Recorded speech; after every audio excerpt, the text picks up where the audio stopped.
పేగులు వీకి మెడలేసుకుంటా, లాగుల తొండలు జొరగొడతా, కండ్ల గుడ్లుడ వీక్తా, నిన్ను జైల్లో పెడతా, నీ మీద కేసులు పెడతా, ఈ చిల్లర మాటలు తప్ప నీకు ఎప్పుడన్నా రైతుల మీద ధ్యాస ఉన్నదా?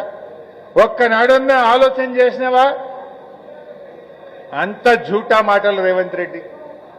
నిన్న అంటున్నాడు, కేసీఆర్ గొల్లోళ్ళ గొర్రెలిచ్చిండు, ముదిరాజులకు చేపలిచ్చిండు, ఏం చేసిండు కేసీఆర్ అంటుండు. కేసీఆర్ గొల్లోళ్ళ గొర్రెలిచ్చిండు, ముదిరాజులకు చేపలిచ్చిండు, మా ఎస్సీలకు దళిత బంధు ఇచ్చిండు, రైతులకు రైతు బంధు ఇచ్చిండు, వాళ్ళ పిల్లలు చదువుకోవడానికి మా గంగుల కమరాకలన్న నాయకత్వంలో 119 గురుకుల పాఠశాలలు పెట్టిండు, 30 డిగ్రీ కాలేజీలు పెట్టిండు. బీసీలకు ఒక్క డిగ్రీ కాలేజీ లేకుండే మా కమలాకరణ నేతృత్వంలో బీసీ ఆడపిల్లలు చదువుకోవడానికి 30 గురుకుల డిగ్రీ కాలేజీలు పెట్టిండు.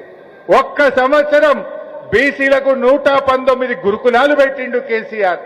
పిల్లల కోసం గురుకులాలు పెట్టిండు, తండ్రులకు గొర్రె పిల్లలు ఇచ్చిండు, చేప పిల్లలు ఇచ్చిండు, ఏం కావాలంటే అది చేసిండు.